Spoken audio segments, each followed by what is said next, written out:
अस्सलाम वालेकुम, नमस्कार, सत श्री अकाल एंड गुड इवनिंग। मैं हूं आरजू काज़मी और आप देख रहे हैं हमेशा की तरह पॉइंट ऑफ व्यू। और हमारे साथ हैं जी सुमीत पीर साहब, जो कि एनालिस्ट हैं और आज बड़े बिजी हैं। बड़ी मुश्किल से सुमीत जी को घेर घार के लाए।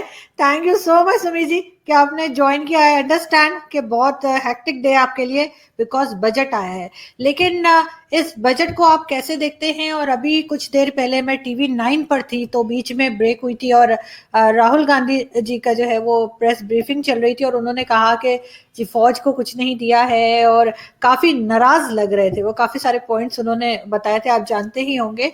तो जी कैसे देखते हैं आप इस बजट को? देखिए Arzoo ji, first of all thank you for the invitation which is appreciated. देखिए, जो आरजू जी, राहुल गांधी जी के सवाल पे भी आऊंगा, इंपॉर्टेंट है, जरूर बोलूंगा। पहले जो बजट हमने देखा, अब की बार एक डिफरेंट बजट है। अगर आपको याद हो, मोदी जी ने बोला था एक 10 साल का बजट बनेगा। अब ये एक हम्म, साल का बजट नहीं, एक विजन है। अब की बार पहली जो और हम्म, सबसे इंपॉर्टेंट चीज जो देखेंगे आरजू जी इस बजट में, आत्मनिर्भर भारत। ये हमारा मिशन और विजन स्टेटमेंट है। उसके नीचे पिलर्स लगाएंगे। Pillar number 1, pillar number 2, pillar number 5, pillar number 6, 10 pillar लगाए गए थे करीब। तो आने वाले टाइम में इसी थॉट प्रोसेस को लेते हुए, इसी थॉट प्रोसेस को मद्देनजर रखते हुए बजट बनेंगे। तो अब हमने बोला जी, एक पिलर हमारा एग्रीकल्चर है, एक पिलर हमारा इंश्योरेंस है, एक पिलर हमारा एग्रो है। जैसे भी जो हमने पिलर किए, तो उनके अराउंड उसमें क्या क्या डेवलपमेंट करना है, क्या क्या करना है, ये एक चेंज है। पहले हमारे बजट जो बनते थे, they used to be everywhere, कुछ यहाँ कुछ वहां का, कुछ वहां का, एक मिशन और एक विजन के साथ नहीं थे। अब आत्मनिर्भर भारत मिशन और विजन है, उसके अंडर बजट बना है। अब जो मैं बजट को देखता हूँ मैम, इसमें मैं देखता हूँ it is a budget of 360 degree enablement. 360 degree का एनेबलमेंट है। आप किसी भी सेक्टर को देख लीजिए। दूसरा पॉइंट इसमें बहुत क्लियर क्या आ रहा है, government is getting out of the business of running business. Government is only doing governance, not in the business of running business. आपने देखो, काफी डिसइन्वेस्टमेंट वगैरह की बात हो रही है, हम्म, एक बहुत बड़े स्ट्रक्चरल रिफॉर्म्स की बात हो रही है, वो भी आपने देखा होगा। बहुत बड़ा इंफ्रा पुश है, हजारों करोड़ का इंफ्रा पुश है। उसके अलावा जो सबसे बड़ी चीज है, 175% increase in the health budget, जो अब तक पहले कभी नहीं किया गया। और अब जो आपकी बात आई थी कि हेल्थ हो, इंश्योरेंस हो, एग्रीकल्चर हो, हर चीज में हमने पाथ ब्रेकिंग रिफॉर्म्स की है। और इसमें एक और चीज है, बहुत क्लियर है, transparency. Finance minister was very clear कि भाई हमारा 9.5% का फिजिकल डेफिसिट है, अगले साल ये 6.8% रहेगा, जिसके लिए अब हम बजट बना रहे हैं। तो हम फिजिकल डेफिसिट से घबरा नहीं रहे, क्योंकि इसका कारण है, क्योंकि अभी जो इकोनॉमी को चाहिए, स्टिमुलस चाहिए। क्योंकि अगर हम 1% का ट्रेड ऑफ लेते हैं आरजू जी फिजिकल डेफिसिट पे, तो करीब 2 लाख करोड़ हम स्पेयर कर पाते हैं फॉर डेवलपमेंट। एक बहुत बड़ी चीज है, एक बहुत ट्रांसपेरेंट डाटा को छुपाने की कोशिश नहीं की गई, और एक बहुत पॉजिटिव बजट है। इससे मैसेज क्या दे रहे हैं, हम स्पेंड कर रहे हैं। और फाइनेंस मिनिस्टर साहब निर्मला मैडम ने बोला कि we are borrowing to spend, हम पैसा लेके मार्केट से स्पेंड करेंगे। इसका एक और मतलब है, अगर गवर्नमेंट पैसा लेके स्पेंड कर रही है, तो इकोनॉमी का आउटलुक, इकोनॉमी के फंडामेंटल्स बहुत स्ट्रांग है। अन्यथा, otherwise government will not use its money to borrow the money and spend. और तीसरी बात इसमें यह भी निकल के आ रही है कि हम कोविड के दौर से निकल चुके हैं। और आपने कल देखा ही होगा, करीब 35,000 crore, approximately $5 billion, $5 billion allocate गए फॉर वैक्सीनेशन ओनली। और अब प्राइमरी, सेकेंडरी, टर्शरी लेवल पे जो हेल्थ इंफ्रास्ट्रक्चर कंट्री भर में बनाया जाएगा, रिवाइव किया जाएगा, और विद जोग्राफिकल अटेंडेंस, यानी कि सारा दिल्ली में बन रांची, अक्रॉस द कंट्रीज को रिवाइव करेंगे। वायरोलॉजी के नए इंस्टीट्यूट बन रहे हैं। काफी बड़ा पुश है हेल्थ पे। और जो लास्ट आपका पॉइंट था, डिफेंस में जो कैपिटल एक्सपेंडिचर बढ़ाया है ma'am, capital expenditure is use for strategic investment, which means weapons, roads, buildings, which is not for paying wages and salaries। 19% बढ़ा पिछले 15 साल में। पहली बार किसी बजट में 19% कैपिटल एक्सपेंडिचर बढ़ाया गया है for the capital equipment, towards the capital equipment in the budget, which is again achievement. अगर आप हमारी अपोजिशन को देखें, अनफॉर्चुनेटली, मतलब वो जो मदरहुड स्टेटमेंट्स कहते हैं ना, anti war, crony capitalist budget, but आज तक कोई 10 ऐसे पॉइंट नहीं निकाल पाया। क्योंकि निर्मला जी का बजट कल बहुत इंप्रेसिव था। 1 घंटा 40 मिनट करीब उन्होंने खत्म कर दिया। उन्होंने डाटा दिया 2013 में क्या, 2000 आज क्या है, 2014 में क्या, आज क्या है। तो जब ये डाटा सामने आ गई, तो उसके बाद जो मैनेजमेंट, पॉलिटिकल मैनेजमेंट का स्कोप जो है, वो बहुत कम हो गया। अब हम अपोजिशन से हमारे सुन रहे हैं, भाई ये है वो है, जिन्हें वो कहते हैं ना, आप उर्दू में, हिंदी में ना, जुमले।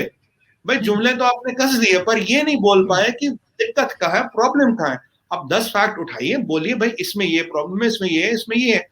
वो जो चीज है वो नहीं बोल पाए।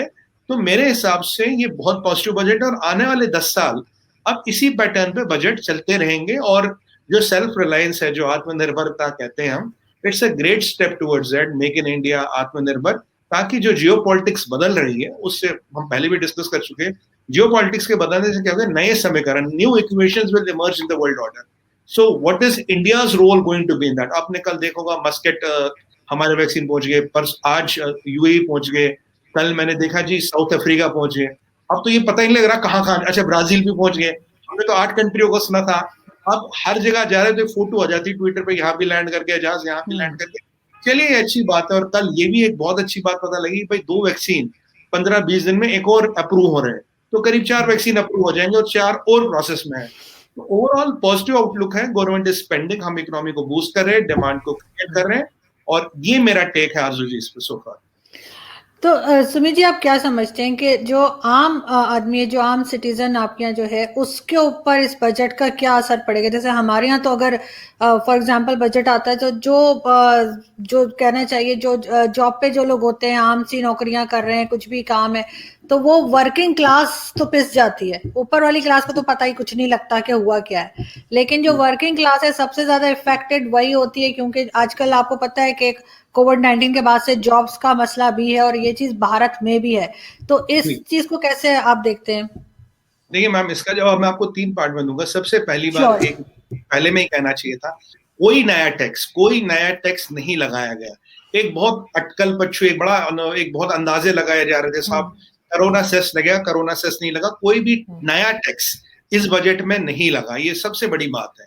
दूसरी बात है, आप देखिए, अब अगर हम बात करें इंश्योरेंस में, हमने 74% एफडीआई कर लिया 50 से, ठीक है जी, उसमें इन्वेस्टमेंट आ रही है। हम करीब 26,000 किलोमीटर की नई सड़कें बना रहे हैं, हम फिशरी हब्स बना रहे हैं, एपीएमसी मंडियां बना रहे हैं। ये जो बड़ा इंफ्रास्ट्रक्चर का पुश है, इससे जब गवर्नमेंट की स्पेंडिंग बढ़ती है तो जॉब क्रिएशन होता है।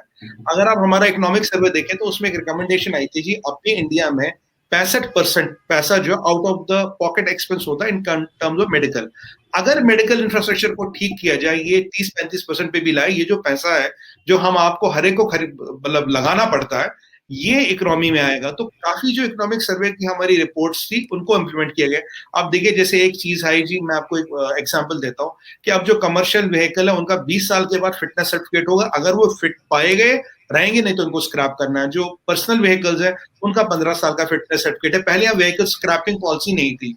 अच्छा, जो हमारा इंपोर्ट ड्यूटी है on metal, on some metals use for the industry, उनको रिड्यूस कर दिया गया 7.5% पे। अब ये 2-3 चीजें जो हुई, अगर नई गाड़ियां बनेगी तो एम्प्लॉयमेंट बनेगी, अगर 26,000 किलोमीटर सड़कें बढ़ेगी तो एम्प्लॉयमेंट बनेगी, अगर एफडीआई बढ़ता है तो एम्प्लॉयमेंट बढ़ती, अगर 1000 मंडियां एपीएमसी में और जोड़ी जा रही है, एम्प्लॉयमेंट बढ़ेगी, अगर 4 फिशरी हब्स हम देश भर में शुरू कर रहे हैं तो एम्प्लॉयमेंट बढ़ रही है। तो ये जितने एफर्ट्स है गवर्नमेंट के एम्प्लॉय बढ़ाना, नया कोई टैक्स नहीं लगाया गया, नया कोई सेस नहीं लगाया गया। और अब जो हमने $5 बिलियन एलोकेट किए वैक्सीन लगाने के लिए, तो इसका जो अनुमान लगाया जा रहा है कि वैक्सीन फ्री है, पैसे लगेंगे, गरीब नहीं दे पाएगा, अमीर दे पाएगा, वो सब कहानी खत्म है। फ्री में वैक्सीन लग रही है, सबको लग रही है। इसीलिए मैंने कहा इट्स एन एनेबलमेंट बजट। और कल आरजू जी, आपने एक और चीज नोट की होगी, जैसे हमारे एलआईसी एक बहुत पावरफुल ऑर्गेनाइजेशन है, इनफैक्ट इतनी पावरफुल है कि कई बार गवर्नमेंट एलआईसी से लोन ले लेता। अब उसका आईपीओ आ रहा है।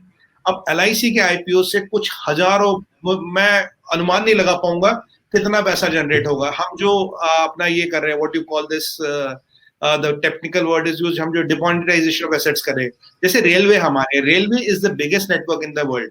आप जानते हैं आरजू जी, हजारों करोड़ तो कम कह रहा हूं, उससे ज्यादा का लैंड बैंक रेलवे के पास है। अगर उसको मोनेटाइज करने की अब बात हो रही है, अब जैसे बैंक्स में हमारे एनपीएस की प्रॉब्लम, तो एक बैड बैंक्स बनाए गए जो एनपीएस को टेक ओवर करेंगे। 20,000 करोड़ से बैंक्स को रिमोनेटाइज कर रहे हैं हम, वो एनपीएस को टेक ओवर करेंगे। उनको देखिए, उनको कैसे प्रोडक्टिवली यूज करके या तो यूज किया जाए या उनको सेल ऑफ किया जाए। अब ये जितनी चीजें हैं, अगर आप इनका हिसाब किताब जोड़े, आप इनकी गणित जोड़े, तो they will all create jobs, they will all create employment. जैसे अब लद्दाख में हमने जी एक सेंट्रल यूनिवर्सिटी खोल दी, जेएंडके में एक ये दिस गैस पाइपलाइन जा रही है, तो ये, और 27 नए मेट्रो परियोजनाएं, 27 सिटीज में मेट्रो नया इंफ्रास्ट्रक्चर अनाउंस किया गया। अब अगर मैं गिनाता जा सकता हूं, but I don't think that is the purpose. Purpose ये है कि इनसे नौकरियां, जॉब अपॉर्चुनिटीज क्रिएट होंगी या जाएंगी? Definitely they are all going to create jobs. That is what the mantra of the budget is. That's why I told you, ये 360 degree enablement वाला बजट है। और गवर्नमेंट का मोटिव वेरी सिंपल है, we are not in the business of running business. Our job is to enable and let people run the business, except critical infra, जो border roads हैं, defence है, कुछ कुछ जो स्ट्रेटेजिक इंफ्रा है, वो government के पास ही रहेगा। सोलर में बड़ा पुश मिला। कल जी हमने एक हाइड्रोजन पॉलिसी की, how to get make hydrogen from by greener ways. तो काफी अर्थ ब्रेकिंग रहे, और एक बहुत बड़ा पैसा लगाया गया R&D और इनोवेशन में, जो पहली बार किसी गवर्नमेंट ने लगाया है। तो मतलब ये सारी चीजें will again help in creating jobs, because if government is spending, तो जब स्पेंड करेगी आप, हम या कोई भी हो, जो भी उसको आगे फुलफिल करेगा, काम तो बढ़ ही रहा ना जी। तो सुमित जी, जो लोग बहुत से लोग ऐसे हैं जो आपके यहाँ फुटपाथों पे सोते हैं, और बहुत दफा न्यूज भी आती है उनको, मतलब गाड़ी गिर गई, ये हो गया वो गया, तो गाड़ी चढ़ गया कुछ, तो उन लोगों के लिए क्या चीज आप समझते हैं रखी है? देखिए, सबसे पहली बात है हमारे अफोर्डेबल हाउसिंग पे, कल आपने देखा होगा 1.5 लाख रुपए का लोन जो है, जो ATCC में वेवर है, उसको एक्सटेंड किया गया 1 और साल के लिए। अफोर्डेबल हाउसिंग के लिए बहुत मिनिमम दरों पे लोन अवेलेबल है। उसके अलावा गवर्नमेंट ने 5 करोड़ ऐसे मकान बना के कंप्लीट भी कर दिए, और 15 करोड़ बनाने की परियोजनाएं हो रही है। बट बनेगा क्या, वो इंपॉर्टेंट नहीं। जबकि 5 करोड़ मकान हमने बना के दे दिए और 10 करोड़ दे रहे, तो ये जाहिर सी बात है, जिसने 5 करोड़ बना के दिए तो 10 करोड़ भी और देगा। तो अब उनके लिए हेल्थ का बेनिफिट है, उनके लिए एजुकेशन का बेनिफिट है। आप देखिए आरजू जी, जो आयुष्मान भारत है, अब 50 करोड़ लोग, मैडम 50 करोड़ लोग के पास 5 लाख का इंश्योरेंस कवर है, जो बिलो पॉवर्टी लाइन है या जो अफोर्ड नहीं कर सकते। ये दुनिया की सबसे बड़ी इंश्योरेंस स्कीम है। अभी हमने एक स्कीम निकाली, मेरे को नाम याद नहीं आ रहा, उससे हमने 100 या 200 रुपए में एक एक कुछ लाख रुपए का इंश्योरेंस हर एक को दिया। अब हमारी उज्ज्वला एक परियोजना है, प्रज्वला है, आपके घर में गैस सिलेंडर डिलीवर होता है, सब्सिडी आपके अकाउंट में आ जाती। किसान सम्मान निधि, जो पैसा आपके अकाउंट में आता है। तो ये हेल्थ लीजिए, आप कुकिंग गैस लीजिए, बिजली लीजिए, और एक और चीज इसमें करना, क्लीन वाटर फॉर एवरीबडी। जैसे रेलवे ने एक और बोला, ग्रीन एनर्जी में काफी फोकस था। रेलवे ने बोला भाई 2024 हमारा हर section will be run by green energy, मतलब कोई डीजल इंजन या कोई स्टीम इंजन कहीं नहीं चलेगा आने वाले 3 साल। अभी 80-90% कवर्ड है, जो 10-15% रहता वो करेंगे। अब बिजली लीजिए, पानी लीजिए, हेल्थ लीजिए, इंश्योरेंस लीजिए, हेल्थ केयर लीजिए, और आप सेहत लीजिए बंदे की, और एजुकेशन सिस्टम लीजिए, जॉब अपॉर्चुनिटीज लीजिए, और भगवान ना करे, खुदा ना करे, अगर कभी हॉस्पिटल पहुंच जाता तो उसका इंफ्रास्ट्रक्चर। तो ये जो सब चीजें डेवलप करेंगे विद अफोर्डेबल हाउसिंग, ये हमारी गवर्नमेंट ने इस बजट में अफोर्ड किया। तो और हमारे यहाँ देखिए, अगर एक स्कीम चलाई जाती है, उसमें डिफरेंस तो है नहीं अमीर का गरीब का। भाई आप कोई भी हो, कहीं पे भी हो, अगर कोई चीज मिल रही है, जैसे हमारे आयुष्मान भारत है, 50 करोड़ लोग, आपका जाति क्या, आपका धर्म क्या, आपका रिलीजन क्या, आपकी स्टेट को बिलोंग करते हो, नहीं होता। मेट्रो आती है, आप भी बैठोगे, मैं भी बैठूंगा। अगर इतना बड़ा इंफ्रास्ट्रक्चर आ रहा, आपको भी काम मिलेगा, मेरे को भी मिलेगा, मजदूर को मजदूरी मिलेगी, इंजीनियर को इंजीनियर वाला काम मिलेगा, ठेकेदार को ठेकेदार वाला काम मिलेगा, पर काम मिलेगा। और अब हम एक और मैसेज दे रहे हैं, आफ्टर जियोपॉलिटिक्स जो बदली है, India is ready for business, India is ready for business, and please come. जो हमने हमारे प्रधानमंत्री जी पहले भी कहते थे, कम मेक इन इंडिया। और जो ये आत्मनिर्भर भारत है, मेरे हिसाब से आज it is taking amount of traction, क्योंकि आपने देखा होगा कोविड से पहले 430 बिलियन का फॉरेन एक्सचेंज रिजर्व था। आज कुछ 5-7 दिन पहले it has reached almost $600 billion. तो ये जो $150 बिलियन का फॉरेन एक्सचेंज रिजर्व बढ़ा है, और 600 बिलियन अब काफी ज्यादा होता है, और काफी बड़ा फॉरेन एक्सचेंज रिजर्व माना जाता है दुनिया के किसी भी स्टैंडर्ड से। देखिए, I think will be number 4th in the world vis a vis foreign exchange reserve. तो ये सब चीजें अगर आ रही, पैसा आ रहा, सब कुछ हो रही है, तो एक इकोनॉमिक आउटलुक पॉजिटिव है, एक political outlook stable and good है। Back to you.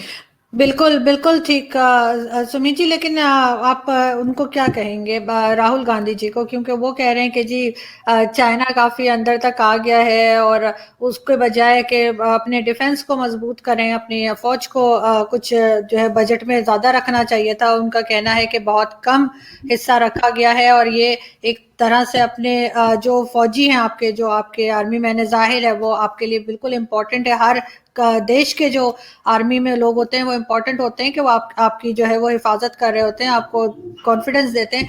लेकिन वो ये कह रहे हैं कि उनका दिल दुखा होगा कि यार हमें तो कुछ मिला ही कुछ नहीं है, हमारे लिए कुछ नहीं रखा। तो इस तरह की उनकी एक चल रही थी प्रेस ब्रीफिंग, आज ही की बात मैं बता रही हूँ।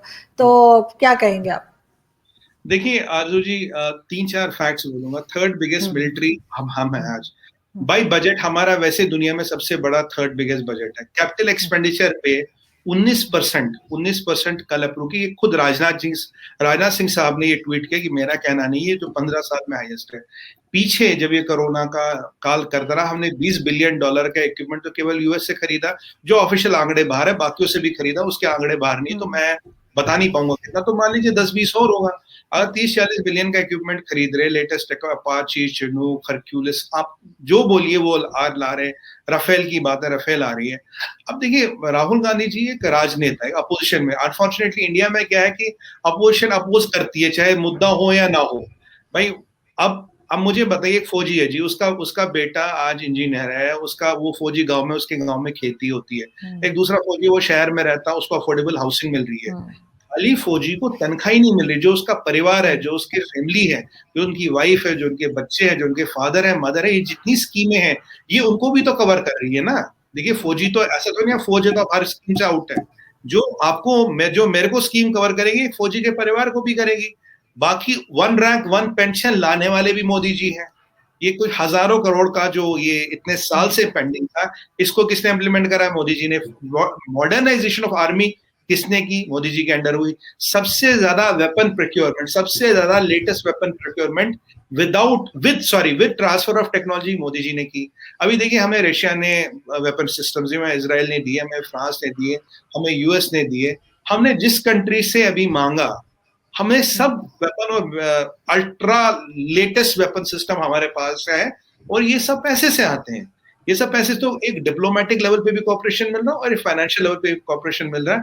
बट ये कहना कि भाई आपने फौजियों को कुछ नहीं दिया, अगर आप 1 रैंक 1 पेंशन का ही हिसाब लगाए, कितने 100,000 करोड़ का वो था, खैर उसके बाद तो क्या कहें। और अगर हमारे रक्षा मंत्री जी खुद कहते हैं 19% कैपिटल, जो हमारा बजट था उसमें कैपिटल वो इंक्रीज दिया गया, एक्सपेंडिचर दिया गया, which is highest in 15 years.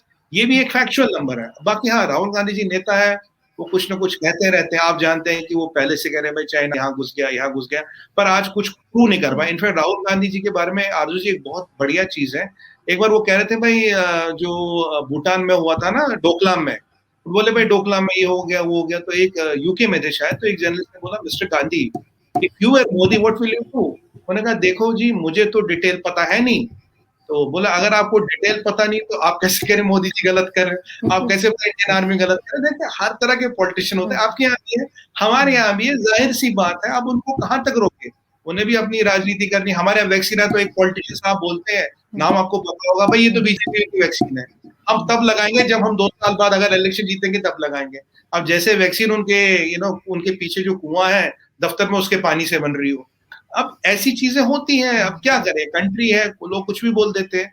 But अगर आप फैक्ट्स, फिगर्स और डाटा पे चैलेंज कर सके, अगर आपको इस बजट में वो दिक्कतें दिखती तो आपको ग्राउंड पे दिख जाती। हमारा ओपन मीडिया है, सोशल मीडिया ओपन है, आपको ये ताने बाने अब तक फैल गए होते जी। हमारे यहाँ राजनीति फैलने में देर नहीं लगती, अगर कारण हो तो। नहीं, बिल्कुल आप ठीक बात कह रहे हैं। और लेकिन ये कि फिर भी अपोजिशन तो आप ठीक कह रहे हैं, हमेशा कुछ ना कुछ कहती है, चाहे वो हमारी कंट्री की हो या आपकी। लेकिन एक एक चीज है सुमित जी के, मुझे वैक्सीन से याद आया कि आज हमारे यहाँ भी एक न्यूज चल रही थी और उसमें लोग पूछ रहे थे कि इसका कोई रिएक्शन तो नहीं है, और आपको पता है चाइना से और यहाँ से हमारे यहाँ भी आना शुरू हो गई है। तो बताया यही जा रहा था कि उसमें टेम्परेचर हो सकता है, उसमें कोई टाइप की एलर्जी हो सकती है, पेन, बॉडी पेन हो सकता है, और इसी तरीके से कुछ चीजें बताई जा रही थी। तो आप लोगों ने कुछ बताया है अपने लोगों को जिन्हें आप वैक्सीन दे रहे हैं, या किसी किस्म का कोई रिएक्शन देखने को मिला है आपको आपकी वैक्सीन से? देखिए आरजू जी, सबसे पहले आपने बहुत उम्दा सवाल पूछा, मैं आपको शुक्रिया अदा करना चाहता हूँ, थैंक यू। बिकॉज क्योंकि इन मौकों से लोगों को पता लग जाता भाई क्या है। हमारे यहाँ आज तक करीब 40 से 50 लाख लोग, करीब 5 मिलियन के आसपास का नंबर होगा, उनको वैक्सीन लग चुकी है। ये सारे बहुत प्रोमिनेंट में बहुत बड़े डॉक्टर, हॉस्पिटलों के मालिक, और जो नेशनल मीडिया पर रोज आपने देखता होगा, कई डॉक्टर के अग्रवाल साहब है, गुलेरिया साहब है, त्रिहान साहब, जो बहुत बड़े नाम है, बहुत बहुत बड़ी शख्सियतियां हैं, वो उन सबको वैक्सीन लगा। आपने किसी का, मतलब भगवान ना करे, खुदा ना करे, आपने किसी का कोई अनटुवर्ड्स इंसिडेंट सुना? नहीं सुना। कोई डेथ हुई वैक्सीन से? नहीं हुई। हाँ, जो वैक्सीन में नॉर्मल कभी जो रैश वगैरह ये होता है, जो हर वैक्सीन में होता है, शायद ये जिसे माइल्ड रिएक्शंस कहते हैं या पेरिफेरल रिएक्शंस कहते हैं, वो छोटा मोटा है जो हर वैक्सीन में होता है। दूसरी बात, वैक्सीन सबसे ज्यादा 60% वैक्सीन है आरजू जी इंडिया में बनती है और इंडिया से ही एक्सपोर्ट होती है। और जो सबसे बड़ी वैक्सीन कहीं की भी यहीं बनेगी। हमारे वैक्सीन में एक बड़ी, जो हमने यहाँ बनाई, उनमें एक बड़ी खुसूसियत है। जो ऑक्सफोर्ड की वैक्सीन है, उसमें -72 डिग्री टेम्परेचर चाहिए। आप जानते हैं अफ्रीका में कि 80% कंट्रियों में दुनिया की, वो तो पॉसिबल ही नहीं, -72 आप कहाँ कहाँ लेके चलेंगे। हमारी वैक्सीन में नॉर्मल फ्रिज टेम्परेचर जो होता है, जो refrigeration 2 to 8 degrees if I am not wrong, उस पर चलेगी, जिसपे जो हर मुल्क में, हर कोई दुनिया का रिमोट से रिमोट जजीरा हो, वहां भी वो मिल जाएगा। तो अगर आज 30 से 50 लाख प्रोमिनेंट लोगों को, और आप बताइए वैक्सीन लग गई, आपने कोई कहीं कोई जिक्र नहीं सुना, तो उसका कोई रिएक्शन नहीं। दूसरी बात, अगर हमें वैक्सीन में थोड़ा सा भी डर होता, तो भाई कोई अपने हाथ थोड़ी ना काटता। जो हमारे डॉक्टर, जो हमारे फ्रंटलाइन वॉरियर है, हम उनको जाके वैक्सीन लगाए। अब मतलब भगवान ना करे अगर ऐसी कोई बात हो जाए, हमारे तो डॉक्टर ही साहब हो जाएंगे साहब।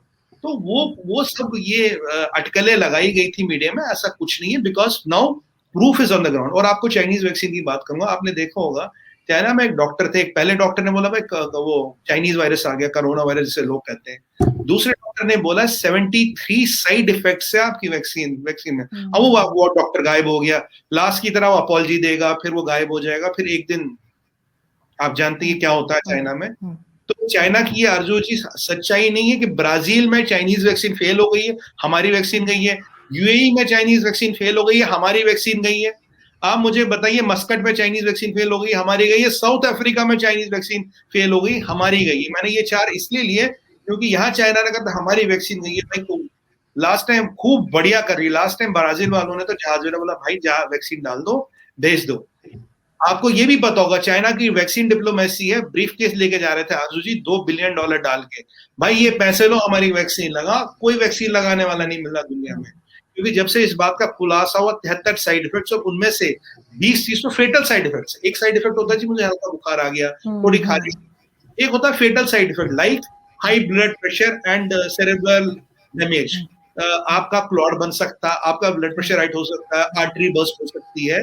And these were the kind of fatal 15 से 20 उस डॉक्टर ने बोला था, वो चाइना का ही डॉक्टर है, बोला फेटल इसमें साइड इफेक्ट्स हैं, आप ना लगाए। हाँ, आप चाइना वाले उसे गायब कर देंगे, वो कभी मिलेगा नहीं, वो कभी देखा नहीं जाएगा, वो एक नेचुरल प्रोसेस है, चाइना में ऐसा होता है। पर मुझे लगता है, मैं उस डॉक्टर की इज्जत इसलिए करता हूँ आरजू जी, वो अपना काम कर गया, अपने परिवार पे, अपनी फैमिली पे, अपनी जान पे रिस्क लेके वो दुनिया को बता गया आप एक बार बेवकूफ बने हो, अगली बार बेवकूफ ना बने। मुझे बताइए आरजू जी, कौन चाइनीज वैक्सीन लगा रहा है? आपके पाकिस्तान में कितने लगा रहे हैं? आप बताइए किसी को चाइनीज वैक्सीन लगाएगा नहीं लगाएगा? ये बताइए हिंदुस्तानी वैक्सीन 2 मिनट में लगाएगा? क्योंकि ये हिंदुस्तान पाकिस्तान वाली बात नहीं है यहाँ पे, ये है जाने बचाने, ये इंसानियत है। इंसानियत से बड़ी ना कोई चीज थी, न है, न होगी। एक बार माओ जेडुंग ने किसी एक वर्ल्ड लीडर को कहा था, इन आवर कंट्री अगर 2-4 मिलियन लोग मरेंगे इट्स ओके। आप सोच सकते हैं कि हमारे यहाँ कोई ऐसा बोल दे 2-4 मिलियन लोग मरे इट्स ओके, और उनका मेंटेलिटी वैसी, उनके यहाँ सोच वैसी है। जब चाइनीज न्यू ईयर में सड़कें खुलती है तो कुछ लोग हर बार मरते हैं। मतलब अब क्या, अब देखें जैसे उनके यहाँ तो 4000 लोग ही मरे थे कोरोना वायरस से, सॉरी चाइनीज वायरस से। अगर आप वो नंबर मानती है तो फिर तो कुछ भी सच है दुनिया में, फिर तो हम ही बेवकूफ है जी। नहीं सुमित जी, मेरे ख्याल है ये चीज छुपने वाली नहीं है। अगर उनकी वैक्सीन में इस तरह की कोई चीज है जो इतना ज्यादा लोगों को इफेक्ट करेगी तो पता लग जाएगा। आई विश के लोग उससे बच सकें अगर इस तरह का कोई इफेक्ट है। लेकिन फिर भी जस्ट हमारे लोगों को एजुकेट करने के लिए मैं आपसे पूछना चाहूंगी कि ये वैक्सीन लगने के बाद भी SOPs उसी तरीके से फॉलो करने होंगे, या लोग बेफिक्र होकर घूम सकते हैं, बस जी हमने तो वैक्सीन लगा ली? बहुत से लोग ये भी समझते हैं कि अगर वैक्सीन लगा ली तो बस अब कुछ नहीं होगा उनको। नहीं, देखिए आरजू जी, वैक्सीन में एक कॉन्सेप्ट होता है chain of transmission. Chain of transmission में क्रिटिकल मास होता है। मान लीजिए क्रिटिकल मास हमारा 52-53% है। जब तक हमारी 52-53% या 55, depending on the intensity of the pandemic, अगर 52-53% को जब तक टीका नहीं लगता, और ये शायद मेरे हिसाब से 2 टीके लगेंगे, एक अभी लगेगा, फिर एक 15-21 दिन बाद लगेगा। पहले तो आपको 2 वैक्सीन लगानी है जी, पर जब तक ये वैक्सीन उस क्रिटिकल मास को 52-53% ऑफ पॉपुलेशन को कंट्रोल नहीं करता, तब तक आप श्योर अपने ट्रांसमिशन चेन ब्रेक किए नहीं है। बट हाँ, आप मास्क लगाइए और काम पे जाइए, दूरी बना के रखिए। बट हाँ, आप दिल में ये मुतमईन है भाई मुझे कोरोना वायरस नहीं होगा। बट अगर आप लापरवाही करेंगे, आप फिर भाई बिजनेस एज यूजुअल करेंगे, उसमें टाइम लगेगा। ये दुनिया के सब बड़े डॉक्टर कहते हैं कि ट्रांसमिशन चेन, जब हम थ्रेशोल्ड भी क्रॉस करेंगे आरजू जी, उसके बाद भी हमें देखना कि have we broken the transmission chain. हमने ट्रांसमिशन चेन को वाकई ब्रेक किया, उसमें एक कुछ महीने लगेंगे। फिर हमें ये भी डर लगता कोई नया स्ट्रेन ना आ जाए। आप देखिए कितने सालों से पोलियो की वैक्सीनें लग रही है, अब भी बच्चों को दी जा रही है, क्योंकि जब तक ये 100% इसमें प्रिकॉशन नहीं लेंगे। बट ये है कि जो आज जो आप देखिए हमारा डॉक्टर था, आपका डॉक्टर था, जो बेचारा लोगों को बचा रहा, उसके दिमाग में ये डर था ना कि भाई अगर मुझे कोरोना हो गया, मेरे बीवी बच्चों का क्या होगा। बट वो फ्राइट, वो डर अब निकल गया। देखिए ब्लड प्रूफ जैकेट है, blood proof jacket is no insurance of death. I will conclude it with this. बिल्कुल जी। और साथ ही सुमित जी, हमारे यहाँ जैसे बजट आता है ना, तो उससे ज्यादा लोग डरते हैं मिनी बजट से। तो आपके यहाँ भी कोई इस तरह से बजट के बाद फिर दोबारा कोई मिनी बजट आता है भारत में या नहीं?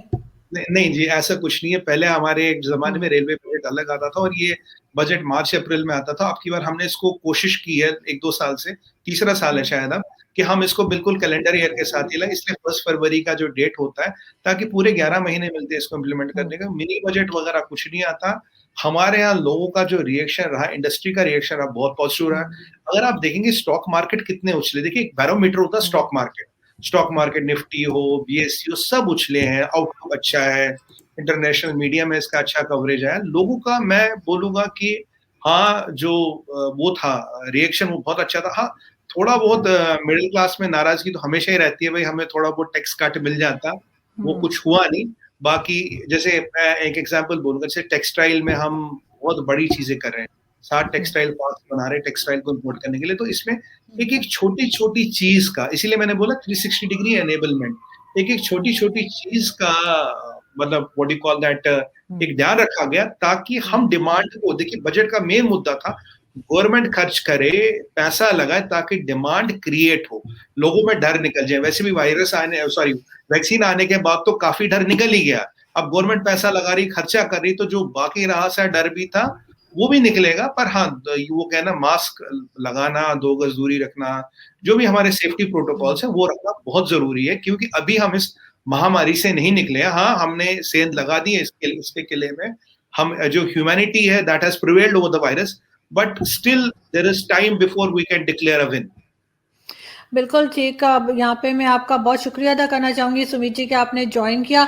लेकिन सबसे ज्यादा बजट से हमारी जैसी कंट्रीज में मिडिल क्लास ही इफेक्टेड होती है। तो अगर कुछ गलत हो तो हम उम्मीद करेंगे कि अगर कुछ, वैसे तो ना ही हो तो अच्छा है, लेकिन अगर फिर भी मोदी सरकार से कुछ गलती होती है बजट में और मिडिल क्लास कहीं फंसती है, तो आई होप कि आप जैसे लोग हैं जो उन्हें बताएंगे, क्योंकि कोई भी परफेक्ट तो कोई भी नहीं होता सर, हर जगह कुछ ना कुछ कमी रह जाती है।